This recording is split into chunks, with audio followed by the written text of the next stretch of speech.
E uma mulher general, né, que é o que dizem, que ocupa um cargo de liderança e infelizmente ela teve que desenvolver esse aspecto, ainda que não seja tão benéfico para ela, em casa ela também atua dessa forma. E isso é muito ruim. E aparece na psicoterapia como um conflito para ser tratado. Eu acho que entra também a questão do poder, né?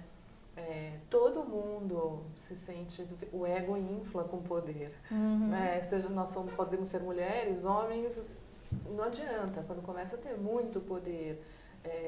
Eu vejo que pacientes que precisam dar muitas ordens, que foi o que você falou, né, generais, durante o dia, à noite aquilo se estende para casa, não tem jeito.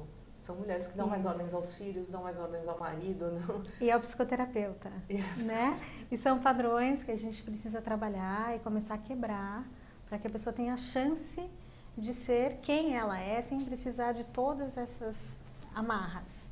Né, que ela criou para se defender do mundo hostil, para poder sobreviver. E aí, num processo psicoterapêutico, ela vai lá tentar fazer isso também com o psicoterapeuta, e a função do psicoterapeuta é quebrar.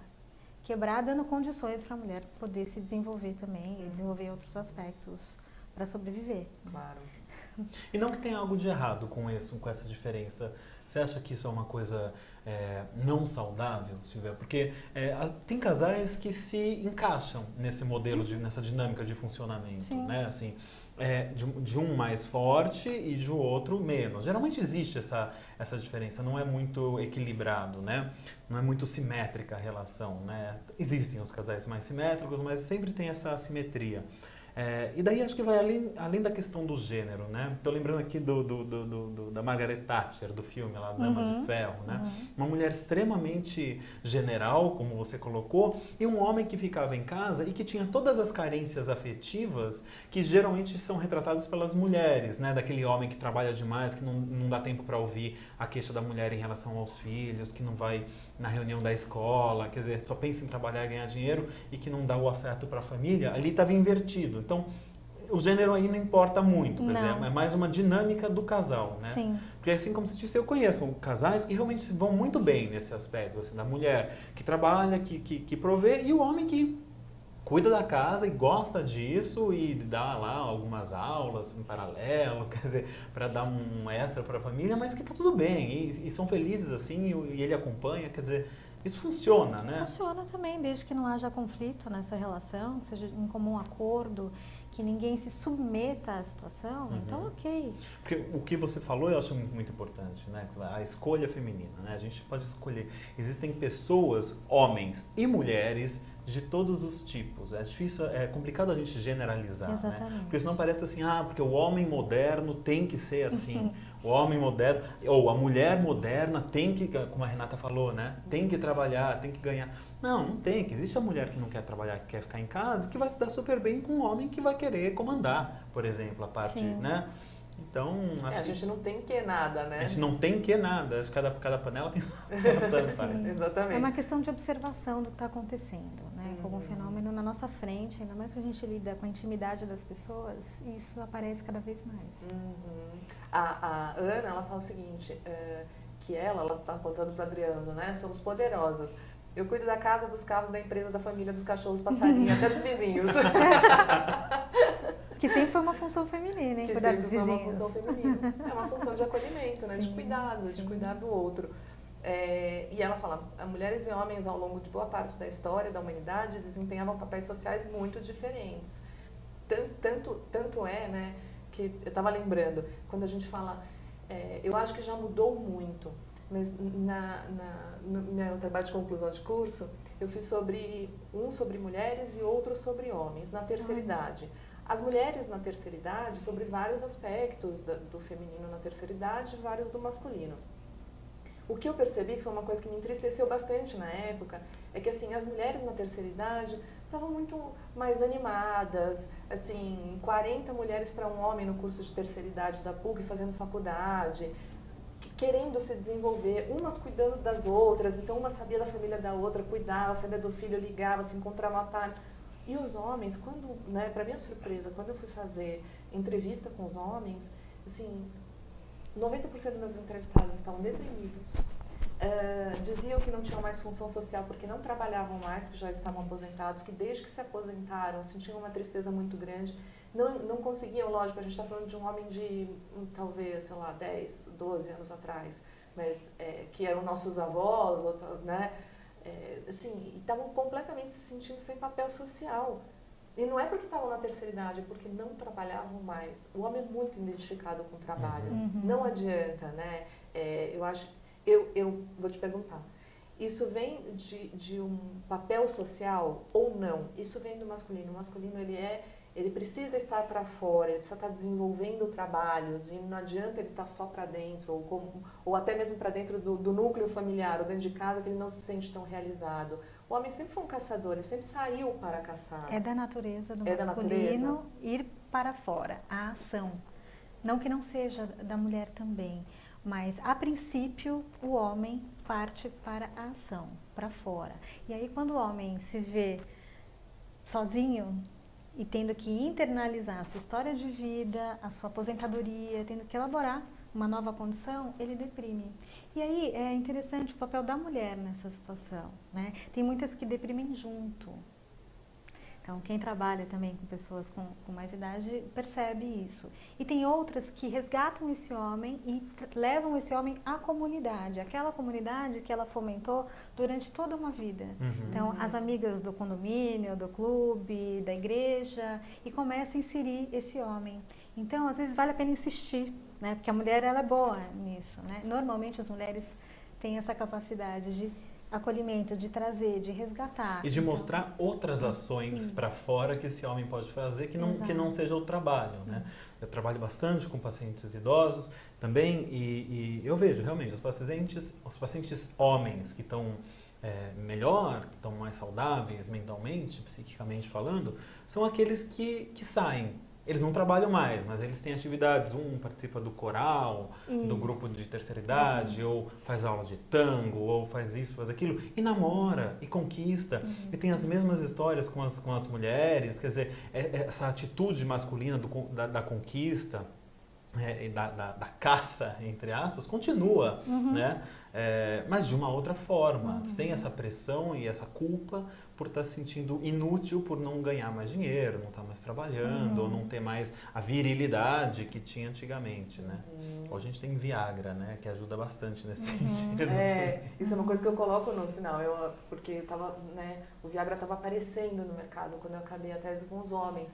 E no final eu estava dizendo justamente isso, eu acho que o Viagra muda muita coisa, né? E que isso precisa ser estudado depois, mas realmente eu percebo uma mudança bem grande, assim, a potência para o homem é uma coisa importantíssima. Assim, né? Como a fluoxetina mudou bastante também a condição feminina, né? De uns tempos para cá. E o que eu estou vendo agora no consultório é que não só a fluoxetina, mas enfim, um outro tipo de medicamento, a gabapentina, é um remédio que tem sido usado para TPM e que tem mudado a personalidade das mulheres. É muito interessante, isso você pode até explicar melhor, Edu, que assim, as mulheres elas tinham uma alteração de humor natural do feminino que elas estão tentando conter com uma medicação para TPM e todas que tomam me falam, nossa, é tão bom não sentir aquelas alterações de humor que a mulher sente, é tão bom ficar assim mais que nem os homens, a gente consegue trabalhar, não fica de mau humor, não fica deprimido em casa, não se sente inchado,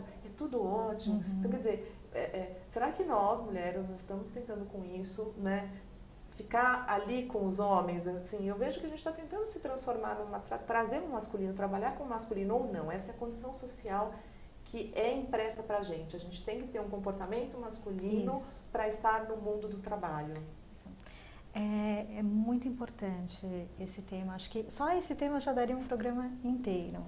O que eu vejo que eu acho que é mais agravante, as mulheres não sabem lidar com as suas alterações hormonais e os homens menos ainda. Isso vira motivo de piada, né, dentro das empresas ou até na família. É importante a mulher saber ou reconhecer o seu próprio ciclo, saber quais são os períodos em que ela deve tomar mais decisões ou não, ou se recolher. Propor um trabalho home office dependendo do período do mês, saber negociar isso e fazer o seu chefe entender, o seu parceiro de trabalho, que existe momento para conversar sobre cada coisa. Não dá para exigir tudo da mulher, como se ela não tivesse essa alteração hormonal. Mulher tem, é da natureza do feminino. Ela já está inserida no mercado, ok, como é que ela vai lidar com isso? assim, mapeando o seu ciclo e tomando medicação se for o caso, indo ao médico. O que a gente vê são os índices do hormônio do estresse, né, do cortisol, altíssimos, as mulheres cada vez mais com sobrepeso. E isso piora, hipertensas, isso piora horrores os sintomas da TPM, mas eu também falo para as pacientes, a TPM não muda o conteúdo da sua angústia, o conteúdo da sua disforia, da sua irritabilidade, mas dá para conter um pouco. É uma lupa de aumento. Né? Isso eu acho que é uma coisa, para a mulher realmente é muito particular, porque a mulher sempre teve isso bem definido, o ciclo, a mulher tem o ciclo, né, da menstruação que o homem não tem. O que gera também uma ideia falsa de que o homem é constante e estável, porque então, não é. E os homens não precisam ser constantes e estáveis. Na verdade, hoje, o mundo quer ser estável, né, Silvia? Eu sinto isso de uma maneira geral. Então, essa ideia do antidepressivo, tanto para a mulher em relação à TPM, mas também para os homens e mulheres em relação àquelas baixas de humor, aquela semana que você está mais introspectivo, mais deprimido mesmo, mais triste. É o que você falou, não precisa estar o tempo todo bombando, não precisa estar o tempo todo produzindo, essa cultura da produtividade, de que se a gente fica triste e se recolhe, a gente vai deixar de produzir. Bom, vai deixar de produzir uma semana para poder produzir 2 vezes mais na semana seguinte. Então tem a hora certa, a hora de criar, a hora de avaliar é mais introspectiva, a hora de agir é mais introspectiva, né? Então, o nosso humor também tem esse ciclo. Essa flutuação, né?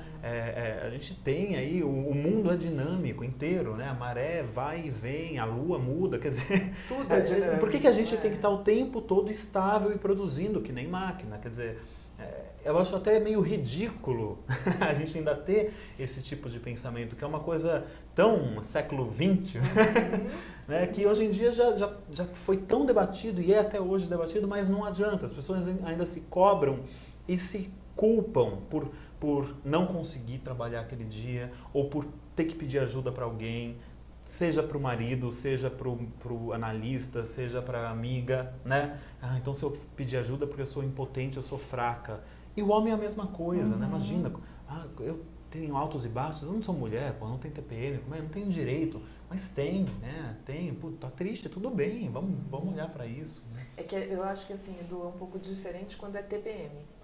Não sei se é porque eu sou mulher e estou te dizendo isso, eu concordo. Eu acho que assim, todo mundo tem, lógico, né? Até nosso eletroencefalograma é de fases, é alto, baixo, né? Não vai ser nosso humor que vai ser constante, e para os homens também.